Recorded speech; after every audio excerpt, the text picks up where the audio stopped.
But I have had some allegations because some people think that every person who loses an election is supposed to go to the courts of law. But which courts are you going to? I just looked at presidential elections.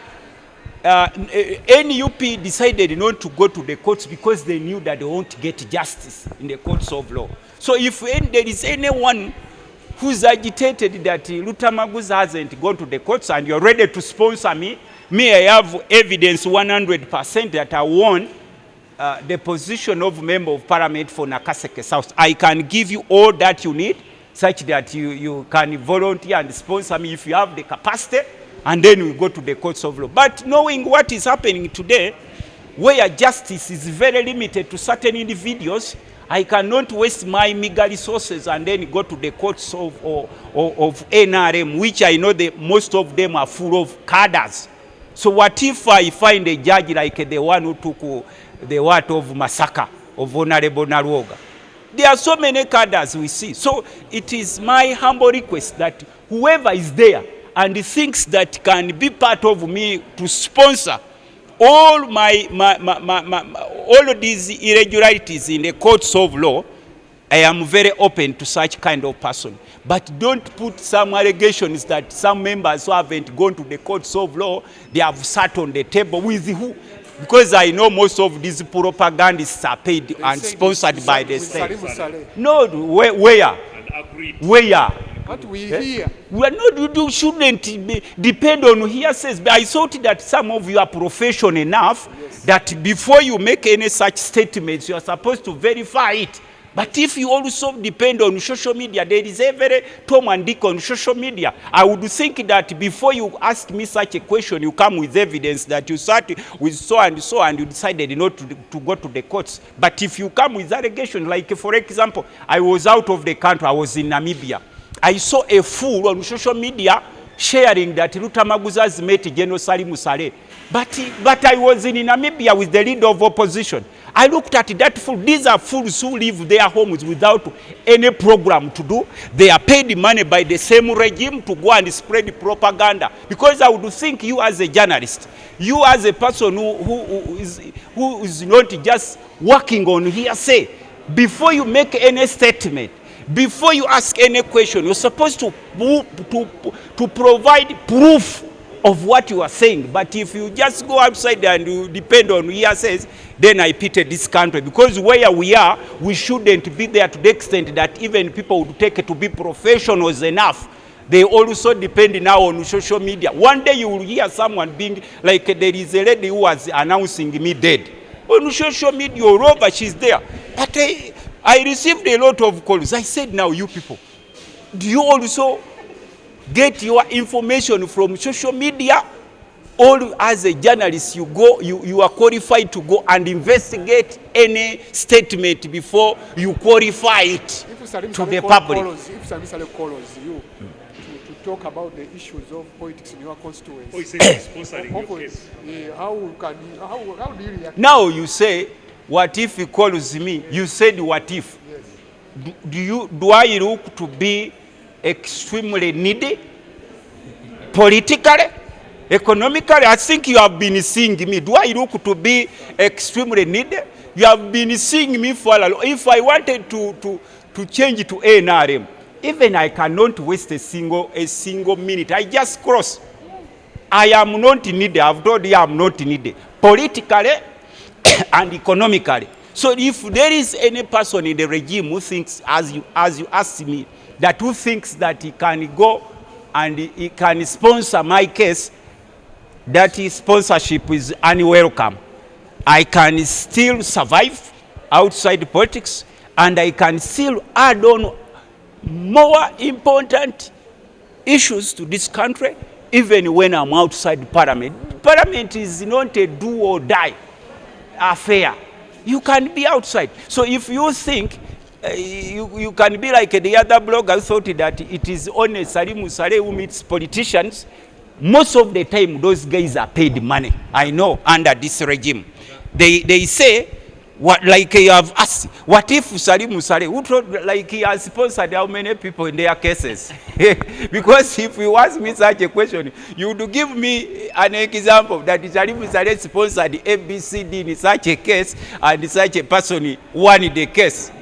So, Parliament failed do or die. One number of NUP, Yiniaka West, Yavadaka, Mazuka Mamu, Yinga Yagala Kubera Parliament, kakati ebyo ebyayo katemba mwerere state regime ene ekyabateekerawo ebintu bingi kati kiri erigo okurefraininga from such kasasiro w'abantu oyo omulaba alina gy'asobola okujja ezo miliyoni 600 ng'ewamulabye yali azikutteko kati ebyo bye mubeerako nga mudisikasinga oyo folofoto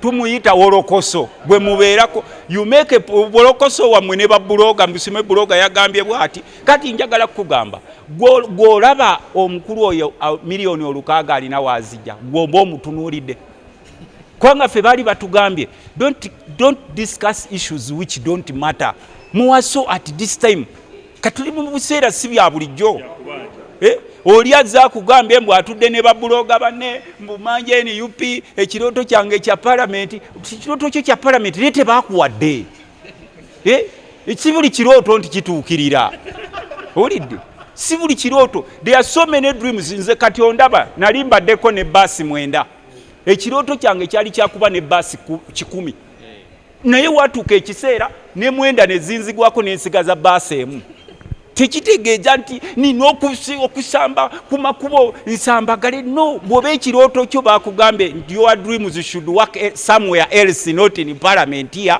respect the people the voters kakati NUP olwaleero negamba nti egenzeeko mu political abeyance abantu abasinga bafiirwa emirimu abamawulire emirimu gyammwe gifa kubanga kati buli omu ayogera ku NUP bambega ba gavumenti iso miso diso emirimu gyabwe gifa ba bloggers emirimu gyabwe gifa kuba kati waliwo state based sponsoring nga agenda yaabwe kunafu ye NUP ya agenda yaabwe everede talira bayo kalungi kakolebwe NUP ne bwo wanika omukono nti omulabi omusajja yagenze n'alya sente ebyo byonna tubimanyi but fe tufokasinga ku byebyo bye tulaba ebigenda okutwala NUP mu maaso siji blackmailinga nkugambye nti oyo omukulu bw'omubuuza nga gwe kuba n'amawulire abamu namwe tutandise okuba kubamu ebituli omukulu oyo omubuuza nti omusajja ono yazze n'omutambuliza emboozi yo nga toyagala oba wadde oyagala peegi yo ekule simanyi oba ofune likes ennyingi naye asobola okuwa evidence ani gwe yawa ssente eri omusiru asobola okuwa ne miliyoni ezisuka mu 2 nga talina vidiyo ya muntu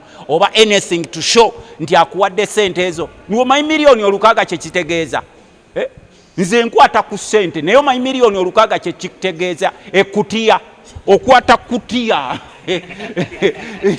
omusajja n'ava eri nekutiya ya ssente n'agiwaayo mbu njagala kaadi kakati ebyo twalibadde tetubidiscussingako kubanga tulina so many important issues to discuss about muwaso at this time ne tuleka oyo wolokoso wamwe naye sometimes tukomawo kubanga bwe tubalekera vacuum bagenda ne bagamba abo nga baasirise nze nkugambye omusajja omufere yatuuza banne nga babawadde ssente baali 6 nti oyo Luttamaguzi yabadde wasali musale but I was in Namibia mwe nakomawo omusajja mbuuza ne mugasebo nalibadde sikuddamu kubanga even at times silence means a lot naye ekikunzisizaamu nti ebiseera ebisinga muva ku mulamwa gwe nkugambye eri omuntu gw'olaba asobola okukwata ekutya y'essente 600 million is a sack of money obw'etaano ng'ejjudde n'aleeta nti bannange ndeese ku NUP bampe kaadi